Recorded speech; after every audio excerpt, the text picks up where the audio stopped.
नमस्ते, हमारे channel know your India में आपका स्वागत है। वृंदावन वो पावन भूमि है जहाँ हर कण में ठाकुर जी की लीलाएं बसती हैं। ठाकुर जी की असीम कृपा से हमने वृंदावन में प्रकट हुए ठाकुर जी की दिव्य कथाओं पर कुल 6 भाग तैयार किए।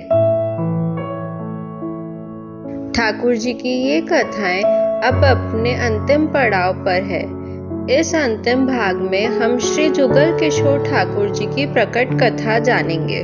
आइए पहले प्रकट ठाकुर जी के दर्शन करते हैं। श्री बाके बिहारी जी, श्री राधा रमन जी, श्री गोविंद देव जी, श्री मदन मोहन जी, श्री गोपीनाथ जी, श्री जुगल किशोर जी, श्री राधा वल्लभ जी। राधा वल्लभ संप्रदाय के उच्च कोटि के भक्त तथा कवि हुए श्री हरिराम व्यास जी। ऐसे तो श्री हरिराम जी का जन्म ओरछा में हुआ, लेकिन श्री राधा कृष्ण जी की भक्ति करने वे वृंदावन चले आए। यहाँ आकर व्यास जी ने हित हरिवंश जी से दीक्षा प्राप्त करी। वृंदावन में हरिराम व्यास जी पर श्री राधा कृष्ण जी की अद्भुत कृपा हुई।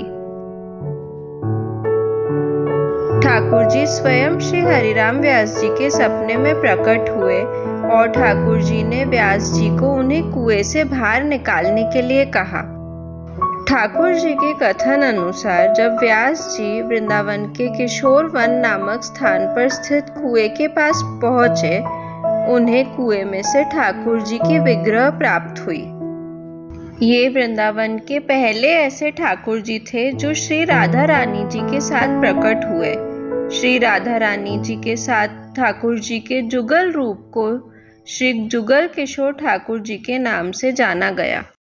श्री जुगल किशोर जी की विग्रह को किशोर वन में ही प्रतिष्ठित कराया गया।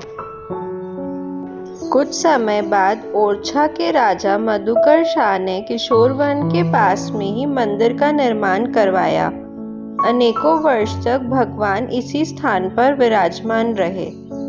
जब भारत में मुगल शासकों के हमले बहुत ज्यादा बढ़े, उस समय भक्त श्री जुगल किशोर जी को ओरछा के रास्ते पन्ना जिले ले आए। मध्य प्रदेश के पन्ना जिले में स्थित जुगल किशोर जी के मंदिर का निर्माण बुंदेलखंड राज्य के चौथे शासक हिंदुपत सिंह ने अपने शासनकाल में करवाया। आज भी जुगल किशोर ठाकुर जी पन्ना में ही विराजित हैं। Thank you so much for watching. Do subscribe this channel.